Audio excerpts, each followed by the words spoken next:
హైదరాబాద్లోని మోకిలాలో భారీగా డ్రగ్స్ ని సీజ్ చేశారు. 40 గ్రాముల కొకైన్ ని పట్టుకున్నారు ఫ్యూచర్ సిటీ పోలీసులు.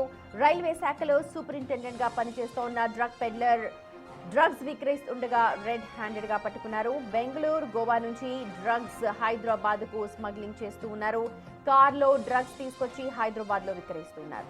దీని కేసుకు సంబంధించి గూగుల్ సంస్థలో పనిచేస్తున్న ఒక సాఫ్ట్వేర్ ఉద్యోగితో పాటు ఓ వ్యాపారవేత్తను కూడా అరెస్ట్ చేశారు పోలీసులు.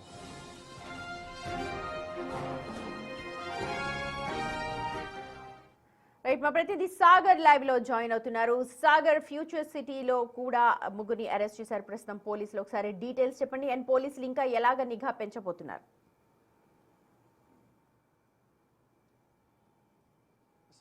హైదరాబాద్ నగరంతో పాటుగా హైదరాబాద్ శివారు ప్రాంతాలపైన ఎక్కువగా ఈగల్ టీం, ఇటు పోలీసులు స్పెషల్ ఫోకస్ పెట్టారు. డ్రగ్ అక్రమ రవాణా ఎవరు చేసినా ఉపేక్షించేది లేదంటూ కూడా ప్రత్యేక దాడులు చేస్తూ నిందితులను పట్టుకుంటున్న పరిస్థితి.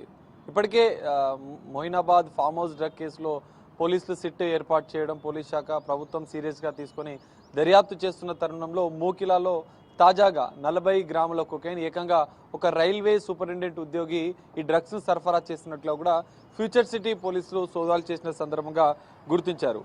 రైల్వే శాఖలో సూపరింటెండెంట్ గా పనిచేస్తున్నటువంటి డ్రగ్ పెడ్లర్ బెంగళూరు, గోవా నుంచి పెద్ద ఎత్తున డ్రగ్ హైదరాబాద్ కి సరఫరా అక్రమ రవాణా చేస్తున్నట్లు కూడా గుర్తించారు. అయితే ఈ కేసులో మెయిన్ గా గూగుల్లో పనిచేస్తున్నటువంటి సాఫ్ట్వేర్ ఉద్యోగులకు ఎక్కువగా ఈ రైల్వే సూపరింటెండెంట్ గా పనిచేస్తున్నటువంటి పొన్నాల సిద్ధార్థకి కస్టమర్స్ సాఫ్ట్వేర్ ఎక్కువగా ఉన్నట్లు కూడా పోలీసుల దర్యాప్తులో తేలింది. అయితే ఇతని వద్ద విక్రయిస్తున్నటువంటి చలవాడి హేమంత్ కృష్ణ, వంశీ, అవధూత, విష్ణుతేజ ఇద్దరిని కూడా పోలీసులు అరెస్ట్ చేసినటువంటి పరిస్థితి.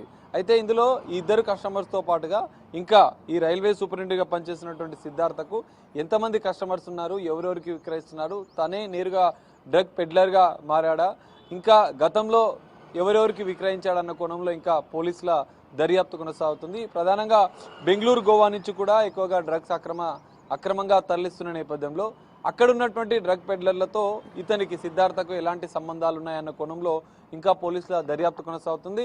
ఆయన కాల్ డేటా ఆధారంగా, ఆయన వాట్సాప్ చాటింగ్ ఆధారంగా వాట్సాప్లో ప్రత్యేక గ్రూపులు ఏర్పాటు చేసుకుని ఈ విధంగా అక్రమ రవాణా డ్రగ్స్ కస్టమర్లకు విక్రయిస్తున్నట్లు కూడా పోలీసుల దర్యాప్తులో తేలినట్లు కూడా తెలుస్తుంది. అయితే ఇందులో ఈయన కాల్ డేటా ప్రకారం అతన్ని సిద్ధార్థని విచారిస్తే ఇంకా ఎవరెవరికి విక్రయాలు చేస్తున్నారు, ఎందుకంటే ఒక సెంట్రల్ గవర్నమెంట్ ఉద్యోగిగా ఉన్నటువంటి వ్యక్తే ఈ విధంగా సాఫ్ట్వేర్ ఉద్యోగులకు అక్రమంగా రవాణా చేస్తున్న నేపథ్యంలో ఏ మార్గం ద్వారా, ఇప్పటికే ఈ కేసులో 2 కార్లను సీజ్ చేసిన నేపథ్యంలో బెంగళూరు, గోవా నుంచి ఏ మార్గం ద్వారా డ్రగ్స్ని తీసుకొస్తున్నాడు, ఎందుకంటే రైల్వే ఉద్యోగి నేపథ్యంలో కొన్ని ఇంకా పోలీసులకు పలు రకాల అనుమానాలు వ్యక్తమవుతున్నాయి. సో ఈ నేపథ్యంలో పోలీసులు ఇంకా ఆయన కాల్ డేటా ఆధారంగా ఇంకా టెక్నికల్ ఎవిడెన్స్ సేకరించి దర్యాప్తు కొనసాగిస్తున్నారు.